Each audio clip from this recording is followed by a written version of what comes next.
Hi, I'm Jack Ford, and welcome to AmericanED TV, found conveniently right here on Verizon Fios On Demand. AmericanED TV, first and only place where you can find all the important stories focusing on the world of education. We bring you the issues and personalities in an entertaining and informative way that helps you understand just how vital it is to see what is really going on in the education industry. Each month, we offer you a selection of the top college lists from the experts at the Princeton Review. AmericanED TV, because now more than ever, education matters.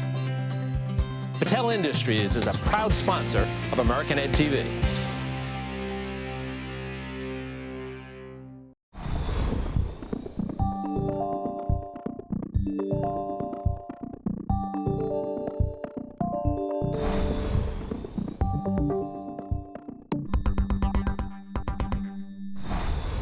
The will of this country has to change when it comes to STEM and STEM education, number one.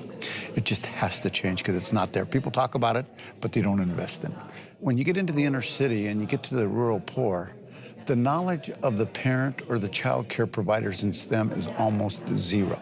The awareness is just not there. It's not that the kids don't want to do it. It's not that they're not bright. It's not that they can't handle the math and the science. Right. It's just the informal education is just not there to support a 15-year journey to become a STEM professional. If we don't educate that population in STEM and get them ready to be STEM professionals, not only our communities won't make it, but our country won't make it to be a STEM global competitor. So it's mandatory we change that will. Talk about the Hispanic community and their embracing of the STEM projects. So what we've done is trying to organize ourselves to approach this in a way that can be, that we can produce some results. And so we started the company in recognizing Hispanic STEM professionals and honoring them on a national level. And these are people that have become astronauts. These are people that are in the National Academy. These are people that are CTOs of corporations, Nobel Prize winners. And we take those stories, do them bilingually, and prepare them so our children can see people like them become STEM professionals. We have to create an environment, a community-based approach to STEM, so we can show the importance of STEM and then have the informal and the formal education match itself, so when the kids are taking the classes, that they know that there's a career at the end of that rainbow. Look out 5 years or so. Yeah, where do you see STEM in this country? If we keep going at the pace we're at, we'll be at the same place. We have to look at things different. We have to collaborate more. We have to, every company has their own programs. You think one company will work with another company to do programs? We're caught in the middle of all that. No, the whole system to me is one that is not able to move to keep up with the priorities of the country. And I consider STEM to be a high priority of our country, obviously. And I just think the whole structure is not there to meet the needs of what we're trying to do. Ray, thank you so much for your time. I appreciate it. You're welcome. Thank you. All right, good. Thank you.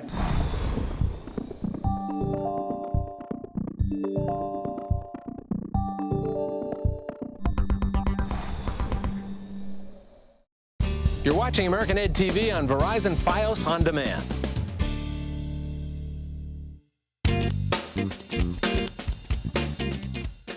Why did you decide to focus your philanthropy on education?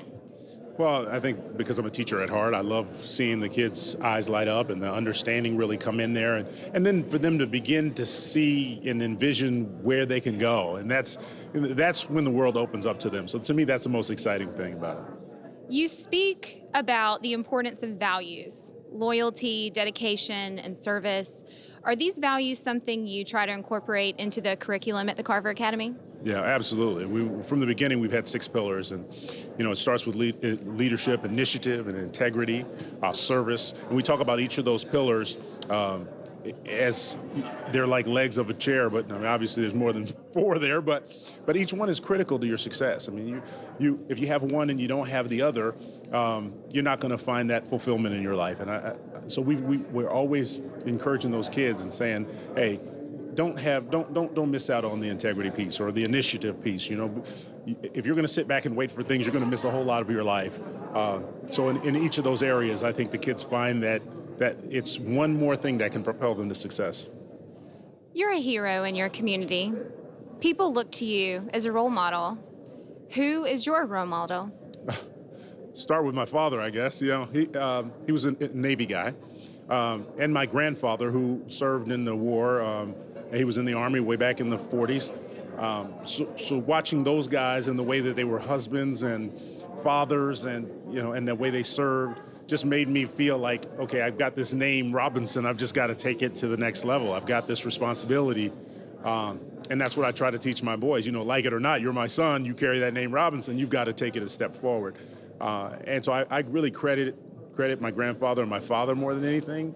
But we all have a responsibility. I mean, it's not obviously it's not just one family. I mean, everybody, we've been gifted with different talents, and you're kind of going to be in trouble if you don't use your talents to some benefit. Who was your favorite teacher? Well, I had a couple. I would say, though, 5th grade, there was one teacher who inspired me to read and was a great teacher. Her name was Miss Hopek. And maybe she's still around. Hi, Miss Hopek. But, she had a big impact in my life.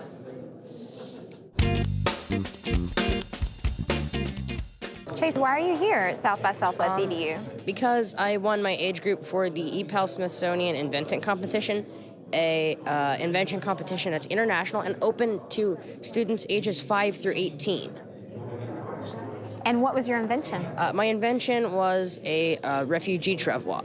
It's a device for the transportation of African famine victims. The travois was originally an invention of the Native American Plains Indians, and my version of it is a modernized, more efficient, collapsible, and easy to assemble version that could be airdropped onto the most used refugee roads to help save refugee children who would otherwise be left by the roadsides to die. Tell me how it works. Well, the travois is basically 2 poles from a teepee crossed at a main vertex with a cargo area behind the vertex. It could be dragged. It was originally dragged behind horses, dogs, people, anything that could carry it. In this case, it would be dropped onto refugee roads, assembled by the refugees, because it would be originally collapsed for travois to be airdropped onto the roads. It could then be used to carry the children in the cargo space, and the refugee parent could carry a child in their arms as well as on their back and in the bed of the travois. This allows for more cargo area, and that means less children potentially left by the roadsides. How'd you come up with this idea?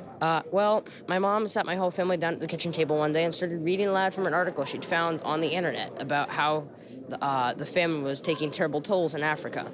And I thought nobody should have to make such decisions as to whether their children, as to which children lived and which children were left by the roadsides to die. So I thought, I'm sure I could do something to help. And as I thought, my mind wandered to the travois, an invention of the Native American Plains Indians.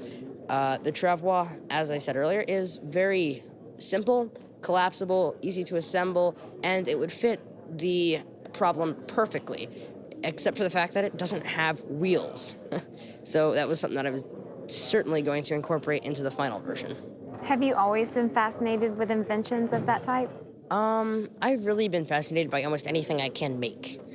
So when I was 6, I thought of, I was trying to find a sort of, it was almost like a cannonball that could be dropped from a space shuttle on the way up to orbit and would have a camera in it. Any kind of invention I'm interested in trying to just flesh out and make. Obviously at 6, kind of a naive idea, but it would have been cool. Anything I can make, I'm interested in trying to do. Anything else that you've been really proud of that you've made? Well, a science fair project last year, it was about the combustion of nitrocellulose textile, which is basically gunpowder. And that got me to the national science competition, Broadcom Masters. And that was probably one of the most fun weeks of my life.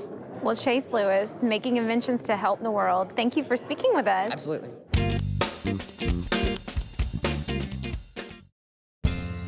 Thank you for watching AmericanED TV on Verizon Fios On Demand. To learn more, go to AmericanEdTV.com.